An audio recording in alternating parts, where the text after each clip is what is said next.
Show on the exclusive home of the defending Lone Star Conference Tournament champions, 93.1 KSTV Country. Coming up, a recap of last week's games, a preview of upcoming opponents, and so much more. Now, let's send it to the lobby of Brewer Motors and join the voice of the Texans, Casey Hogan, who's alongside the 26th-year head coach of the Tarleton Texans, Lonn Reisman. And good afternoon from the lobby of Brewer Motors on the corner of the South Loop and Lillian Street in Stephenville. The recently renovated lobby of Brewer Motors looks beautiful. Come on out and see it yourself. If you come to the show, you can see the all-new 2014 Motor Trend Car of the Year in the 2014 CTS sedan. Make sure you stop by. We'll be here until 12:30. Plenty of food courtesy of Walmart, refreshments, and Tarleton Athletic giveaways later in the half hour. The Coach Lonn Reisman Radio Show, sponsored by Brewer Motors, so we want to thank them for their support in making the show possible. Coach, good afternoon. Congratulations on the best start in school history. Well, thank you, Casey.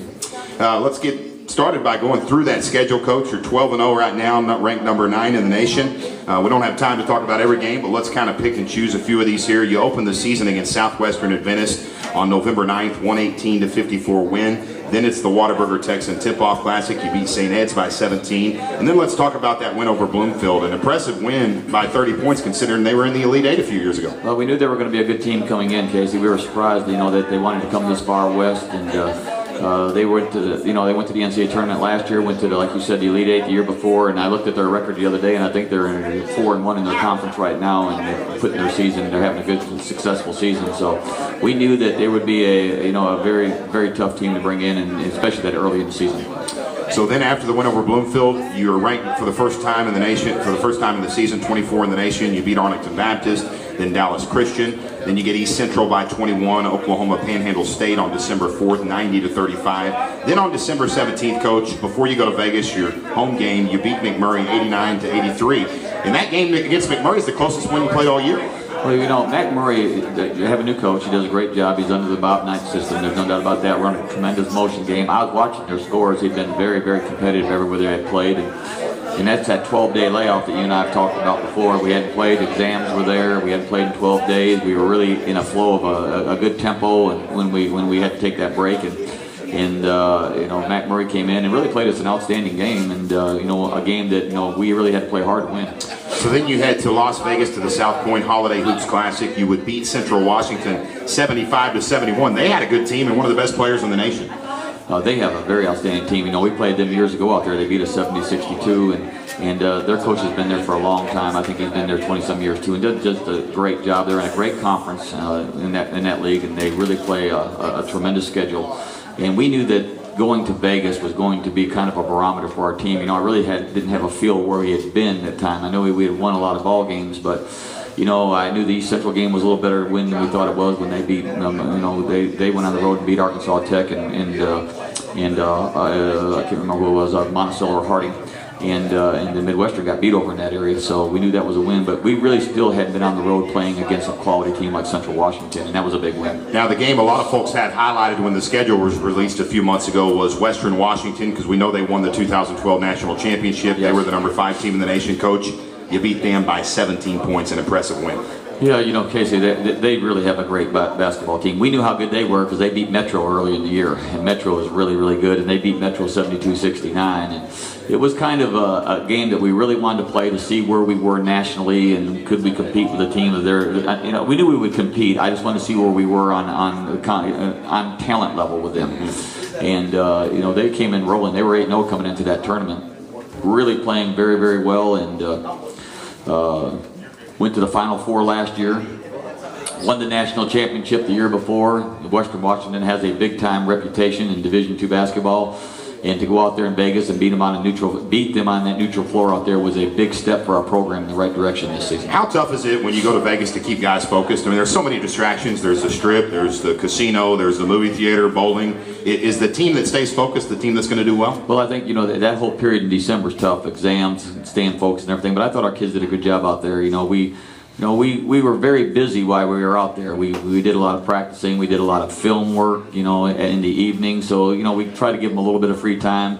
And about the only free time they really had is when I told them after the game when we beat Western Washington, I was going to let them have that evening. And as long as they stayed within the rules of what we do. And they did that, you know. And they did, and they have an opportunity to experience a little bit of Vegas out there, and they did. And I thought it was a very good, solid trip, basketball-wise, and I thought our kids got a chance to experience some things they don't get to see every day. So then you have to take another one of those hated 13-day layoffs, Coach, there for the Christmas break. Then you come back, you play South Dakota Mines. You won by 11, but you weren't pleased after the game. Well, I was pleased up to about the 8-minute mark. I looked up with about 8 minutes to go, and we were up 23 points, and I felt like, we played pretty good up to that time, because I'll tell you, South Dakota Mines is not a bad basketball team. No.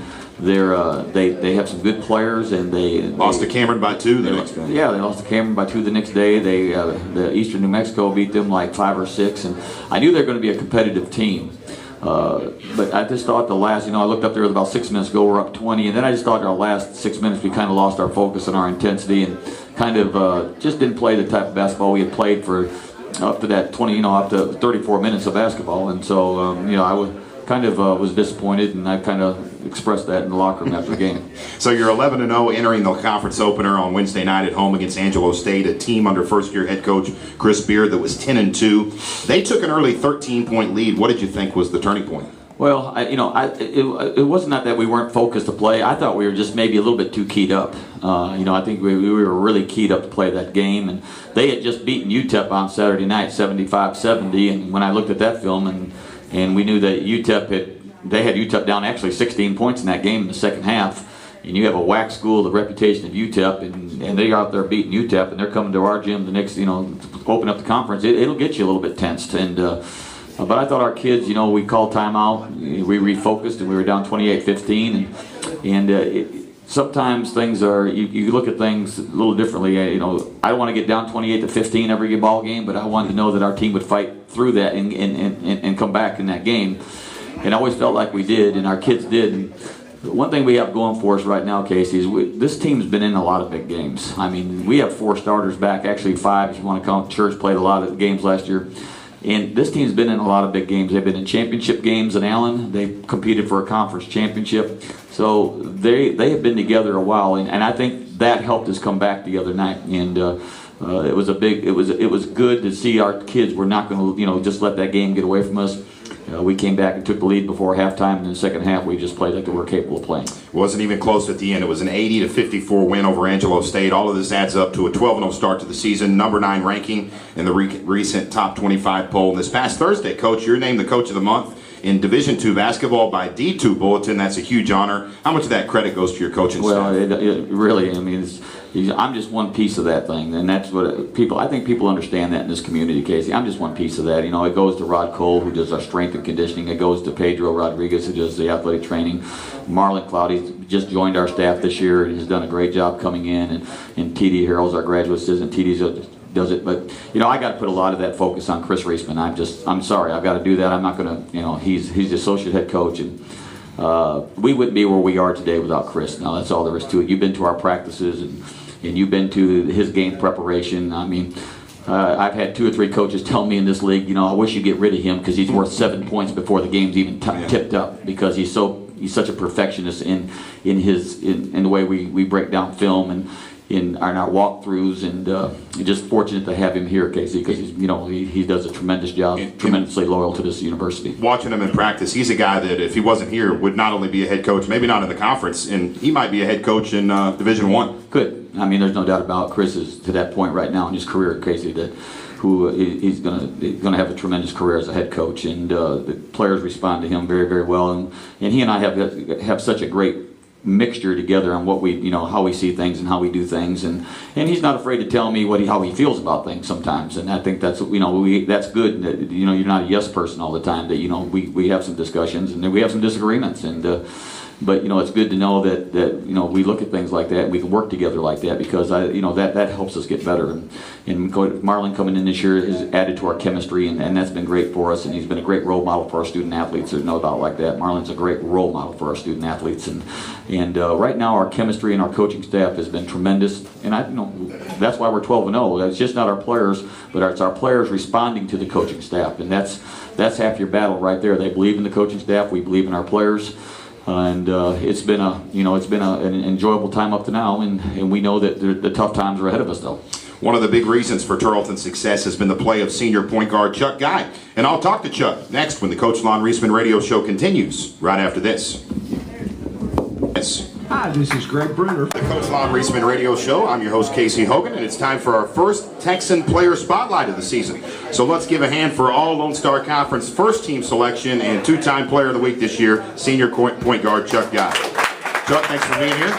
It's good to be here. I know you got practice in a few minutes, so I'll try to be quick here. Now, you've already won a multitude of awards in your 1.5 seasons here at Tarleton, but as you always tell me, it's not about the awards, is it? Nah, it's really about winning, and I can't give the credit to myself, but I give the credit to my teammates. If it wasn't for my teammates, I wouldn't have these awards. Now, last year you told us the story about why you left Arkansas Little Rock and came to Tarleton, so we won't talk about that. But a question I wanted to ask you, when you decided you were going to transfer, how many schools were going after you? My phone was blowing. It was blowing up. It was blowing up? Yeah, I know I've talked to a few coaches around the conference off the record, and they said, man, we really wanted Chuck Guy to be our point guard. Why did you pick Tarleton at the end of the day? Coach Chris, I mean, he was always been recruiting me. But I went to Little Rock. But when I came here on my visit, me and Coach Reisman, I mean, we just had a bond, and I just came here. I just loved it. You didn't think about going to that school in Wichita Falls, did you? Nah. Okay, good answer. Good answer. Now, a guy that's impressed me a lot this year is your understudy, the backup point guard, Mike Harge. How much pride do you take in teaching Harge and seeing him develop? I mean, Harge is him playing the two. I mean, us being there together. I mean, it's great because he plays hard and he always plays defense, and that really brings energy on the court. He doesn't start or anything like that, but when he comes in the game, he always has energy, and that brings a spark to the whole team. Now, last year you finished the season strong. You win the conference tournament. You lose by 11 to Metro State, who was #2 in the nation, the national runner-up. You add Emmanuel Andrews, Mo Lee, Tayshawn Mabry. Did you realize in the preseason when you saw those guys come in that this could be a special team? Yeah, because I mean, preseason we was always going at it. I mean, it was always competitive in there, and us adding them, I mean, this made us even better. Last year we didn't have, at the 4th spot, we didn't have really a great shooter and Tayshawn, he can really shoot the ball. And Mo, he brings energy, he rebounds the ball. Emmanuel can score as well, so. And you just wear down. It seems like you're just wearing down teams with those 3 guys coming off the bench. I think against Angelo, bench scoring was 44-11, and that's big. Yeah, it's real big. Now, I've learned in life you got to dream big, whether it's professional, work, personal life. What are your future goals and dreams after college basketball? I'm just trying to go play pro basketball. If not that, I really don't know. I think you got a pretty good. I think you got a pretty good shot. I remember at the conference tournament last year, I saw Donnie Nelson, the general manager for the Mavericks, walking around and I thought, man, maybe he's here to watch Chuck Guy. So. Good luck on that, man. Thanks. So I hope to see you playing next year, and I have no doubt you'll be playing professionally. Last question: will anything less than a national championship, would that be a disappointment for you this year? Yeah, I think that'll be disappointment. So the bar's set pretty high. Yeah, it's set pretty high. I think we got a great team, and I think we're capable of winning that. So I mean, that's just where the bar is set. Chuck, it's been a real pleasure watching you play, and I know I have to remind myself every game to enjoy it because it will be over in a few months no matter what. So I hope you enjoy it. Take some time to realize how special it's been. Appreciate it. Yeah, thanks. That's senior point guard Chuck Guy. Let's give him a hand. We'll be back in 30 seconds. Coach Reisman rejoins the broadcast here on the Tarleton Athletic KSTV Radio Network. Welcome back to the Coach Lonn Reisman radio show. Come on out if you're listening. We'll be here for another 15 to 20 minutes. We've got Walmart catered some sandwiches for us. We have refreshments. We have Tarleton Athletic giveaways. We want to thank Walmart. Remember, Walmart deli meats and cheese are a great healthy choice. Let the deli at Walmart cater your next gathering and resolve to be healthy this year. Coach, let's talk about the 2 games this next week. Boy, the schedule makers are not kind to you. Your first 2 road games, Kingsville and Midwestern State. That's tough.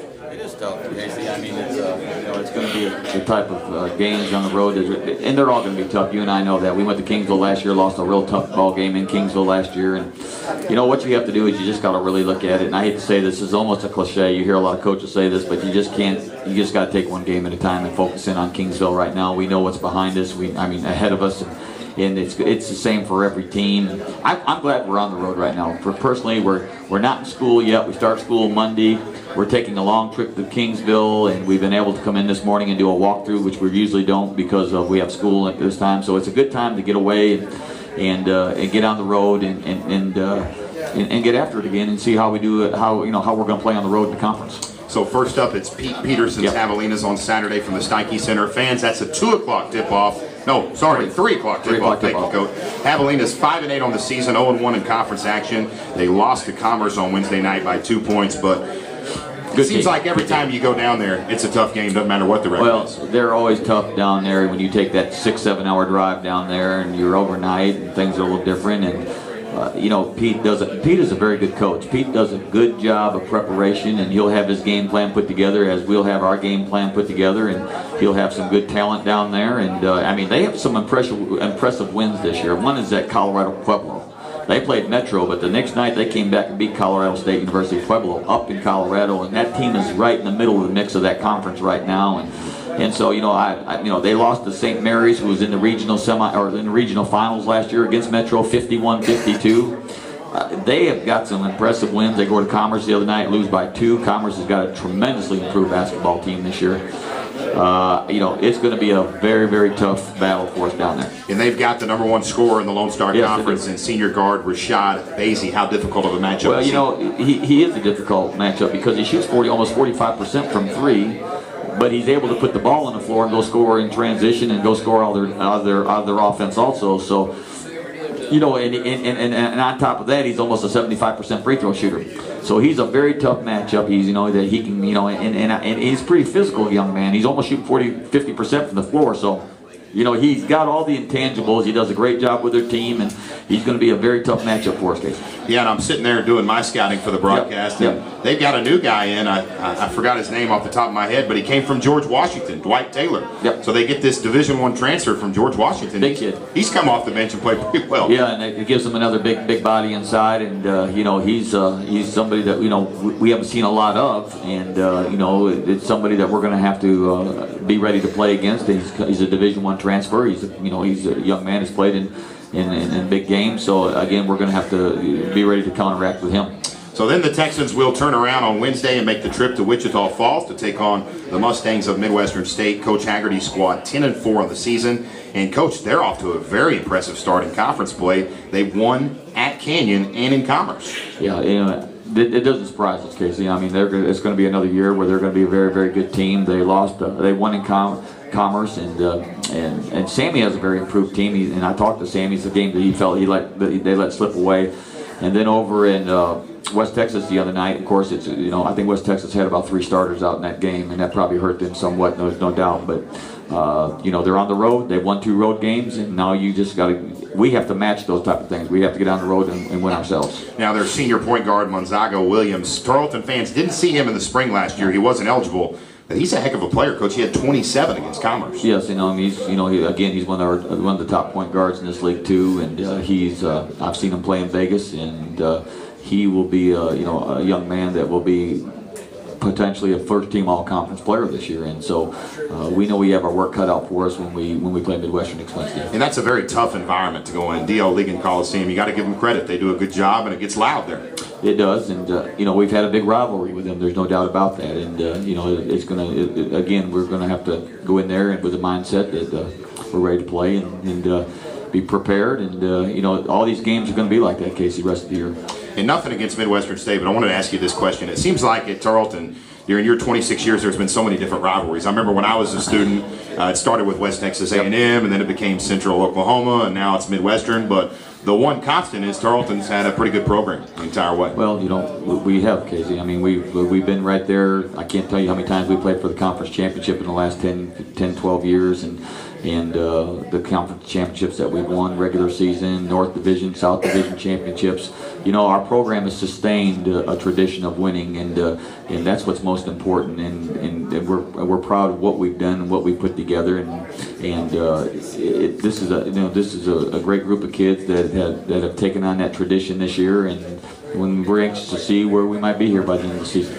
So I want everybody listening to listen up to this, because this is pretty impressive, Coach. When you came to Tarleton, the University of Men's Basketball, 180 wins and 498 losses.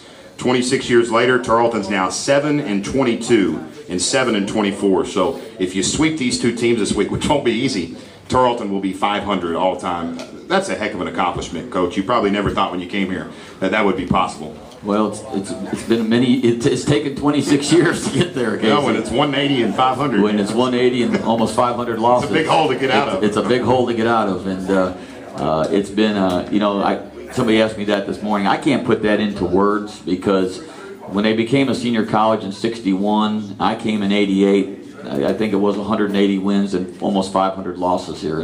And then 26 years later, we're 2 games from this university's men's basketball program being 500. And it's taken a long time to turn that and where we are today. And like I said, there's many young men that have went through this program, many coaches that went through this program. And the community and the university, and just look at the attendance at that game the other night and what we've done. And you know, it's just not. It's been a, like I said this morning, it's been a community and university gathering that have helped turn this thing around. And you know, that might be the biggest turnaround. I hate to say this, but if somebody looks at this, that could be the biggest turnaround in the history of college basketball. Well, you're talking in 26 years, I did the math, and I think Tarleton averaged 6 wins a year in 26 years, and then the next 26 years, you're averaging 22 wins a year. So that's a 16-game swing per season. So I think you got something there, Coach. And again, folks, it's the Texans and the Midwestern State Mustangs Wednesday night from D.L. Ligon Coliseum. Hope some of you can make it out there. It always helps when, Coach, it always helps when you're in a Coliseum like that and you can see 50 to 100 Tarleton fans. And we usually do have that over there, Casey, and it's the place will be packed, and it'll be you know, it'll be high drama over there, just like it will be in Kingsville on Saturday. It'll be a tough time. Let's take a look at the standings in the Lone Star Conference. Midwestern State 10-4 overall. They're 2-0 in the conference. Your Tarleton Texans, the only team in the conference ranked in the top 25 at number 9. They're 12-0, 1-0. Cameron is 7-5 overall. They're off to a 1-0 start in the conference. Texas A&M Commerce 12-2 and 1-1, and that's a team that's surprised a lot of folks. Yes, and they have a very good team this year. Angelo State 10-3 under first-year head coach Chris Beard, 0-1 in the conference. He did not coach the other night. We did not mention that, so I'm sure we send him our best wishes. I talked to him the next day. He had some surgery on Monday, Casey, and he looks like he's recovered, and he's back in the fold tomorrow. Great. West Texas A&M is 7-5. They're 0-1, and we'll talk more about this in a few weeks when you play them, but it's going to be strange when you play with WT and not see Rick Cooper on the other side, isn't it? It will be very strange. Eastern New Mexico 6-6, they're 0-1, and then Kingsville 5-8 and 0-1 in conference play. Coach, the conference is always tough. But you got 4 teams on January 10th with over 10 wins. This is probably as balanced and as tough of a conference race that we've had in a long time. There's just no gimmies in this conference this year. Every team is capable of beating top to bottom, Casey. And there's some outstanding talent on each team. There's some outstanding coaches in this league this year. It should be it should just be a heck of a run to the finish. No doubt. We'll take our final break, and when Coach and I return, we'll wrap up this first edition of the Coach Lonn Reisman Radio Show. This is the Tarleton Athletic KSTV Radio Network. Hi, this is Greg Bruner from Bruner Motors in Stephenville. I'm here visiting with Dr. Dominic DeTavio, president of Tarleton State University. We were just talking about the great partnership between Bruner Motors and Tarleton. It's been our pleasure. For 40 years, we've grown right alongside Tarleton and Stephenville. Bruner has a very well-known tradition of service to the community, so it's a perfect partnership for the university. We're looking forward to 40 more years. Do you want to get on the radio and talk about the dice? We wouldn't have it any other way. Tarleton and Bruner Motors. Welcome back to the Coach Lonn Reisman Radio Show as we get ready to wrap up this one and get on the road to Texas A&M Kingsville. And Coach, we had the Coach Ronnie Hearn show yesterday from First Financial Bank, and then the show today. Just both shows, fantastic crowds. Yes, thank you very much for coming out. It's great to see people that support us so much, Casey, and I appreciate everyone here today. And just an example of what Tarleton means to them, and I know that I appreciate them being here and supporting us through the years, and I really appreciate their support this year. So to say thank you, we're going to bring back the dice. How convenient is it a week or two after we go to Vegas, we're going to roll the dice? So good practice. I tested the dice out this morning. Did you? And I actually rolled grand prize the first time I rolled it. Are you serious? Yes. Jeez, should have taken you to the tables a few weeks ago. Here we go. We're going to have 3 winners today. You can win an oil change, a car wash. Hope I don't get in trouble for what I just said. You got Tarleton Athletic gear, Tarleton Athletic t-shirt, a Tarleton Athletic hat that Terry Hardcastle has. So let's roll the dice and let's bring up Weldon Newton. Weldon, come on up. Oh, right. He comes to every show. Here we go. So Will you do the play-by-play of the dice roll, or am I doing it? No, you need to do the play-by-play. I don't want to take your job away. Miss Burton has the dice. She You hands can't. it over. You have to roll it. You have to roll it. What is the rule last year? No skidding? No skidding it. You can't. Weldon, you gotta roll it. You gotta roll it. Here we go. Weldon Let it roll. rolls the dice. What do we got? What do you get? Athletic shirt. All right. we got an athletic shirt. Weldon. I want you to get that grand prize. I don't even know what the grand prize Well, is. nobody but knows. Only Greg Bruner. yeah. Only Greg Bruner knows what the grand prize is. He Maybe won't it's tell the anybody. all-new 2014 CTS sedan. That'd be nice. That's all I'm saying. Maybe it's two of That's them. all. Our next winner coming up. How about two of them? I don't know if Greg's going to go for that. Gerald Harmon. Gerald, come on down. So, Gerald, thanks for being here. All right, Gerald. This is kind of like being a contestant on The Price is Right, you know? Yeah. The crowd gets up here. Make sure he doesn't skid. Yeah. No skidding. Roll it. Here we go. All right, Gerald rolls the dice. And do we know what the grand prize Greg Bruner's is? got to explain it to us. We don't know yet. Okay. You get to hug Coach Reisman. Oh, he says he gets to hug Coach Reisman. I don't know if that's the prize that Gerald had been thinking about when he rolled it. I So think he has to come back during the year and roll again at the end of the year. so Gerald wins a grand prize to be named, and our final winner is C.D. Jones. C.D., get on down here. So All the grand prize winners come back at the end of the year for a big roll-off. I know you've done this before, C.D. So here we go. Another grand prize. You got two of them now. Are you sure that this dice is not weighted down? Well, If we check you this- can say one thing about Greg, he's honest. He's honest with Bruner. So I think Greg is down two 2014 CTSs. So I think that's about $120,000 we owe you now. But So if you have a grand prize at the end of the year, Greg's bringing all the grand prize winners back for a roll-off. Is that right, Greg? okay. So we have two That's people cool. that we'll write down, and they come back at the last show at the end of the year, and they're going to do a grand prize roll-off for one winner to have a grand prize. Very nice. Did not know that. So congratulations to Gerald and CD as they will get into that grand prize Roll-off. Roll-off. Is that what we're calling it? A roll-off. I guess All that's right. what I don't want to get anybody in trouble. I want to remind you that Coach Ronnie Hearn radio shows every Thursday at noon from the lobby of First Financial Bank in Stephenville. Make sure you join Mike Young and Coach Hearn each week as they discuss the Texans, who are off to an unbelievable start. The highest ranking in school history, number 15. Have a great team, and I think, Casey, they have an opportunity to do some special things also this year. Two teams combined. I don't know what you say. They're 11-1. Yeah, they're 11-1, and I did a little research. 23-1, I guess. 20, and there's only two teams in the nation in men and women's that are in the top 20: Drury and Tarleton State. That's good. Very impressive. We're pleased. The next broadcast of Texan and Texan basketball Saturday night from the Steinke Center in Kingsville. The Texans tip off against the Lady Javelinas at 1 o'clock. It's a 12:45 pregame show right here on KSTV. And then the Andy's Tire Service pregame show for the Texans game against Kingsville will start roughly around 2:45 p.m. If you can't be there, you can catch all the action right here on the official home of Tarleton Athletics, KSTV, the Mighty 93. Quick note, if you haven't done it yet, make sure you download the new Tarleton mobile sports app to your iPhone or Android device. You can find that by searching TSU or Tarleton Athletics in the iTunes or Google Play Store. Do you know what any of that means? 'Cause I do not. Okay, neither do I. I want to thank Walmart for providing today's sandwiches. As always, thanks to our engineer, the one and the only to my left. Give him a hand, Mr. Justin McClure. Does a great job as always. I want to thank Lorena Rodriguez back at the KSTV studio for producing the broadcast. And a big thank you to Bruner Motors for sponsoring the show. Greg Bruner, Kyle Masters, thank you so much. Dwayne Bruner, we appreciate Dwayne so much. Couldn't do it without you. Time now for our final question. Coach, do you still, I tried to get Chuck to bite on this the other night and he wouldn't, so I'll see if you'll take the bait. Do you still have a bitter taste in your mouth from that loss to Kingsville last season? And does a tough loss like that add motivation? Well, all it does, Casey, is we know that we were beat down there at the last seconds last year, and I think our seniors would like to go in there this year and leave there with a better taste in their mouth. We know it's going to be a tough ball game, and I mean, we're ready to go down there and play. I think that they understand, how hard it is to win down there. And have we won down there before? Yes. Have we lost? Of course. So tomorrow's it's a good road win at a good time of the year. Coach, thanks for your time. See you at 2:30. Best of luck. Thank you very much. That's going to do it for this first edition of the Coach Lonn Reisman Radio Show. For the 26th-year head coach of the Texans, I'm Casey Hogan saying so long from Bruner Motors. Until next time, have a great weekend. We'll talk to you on Saturday from South Texas.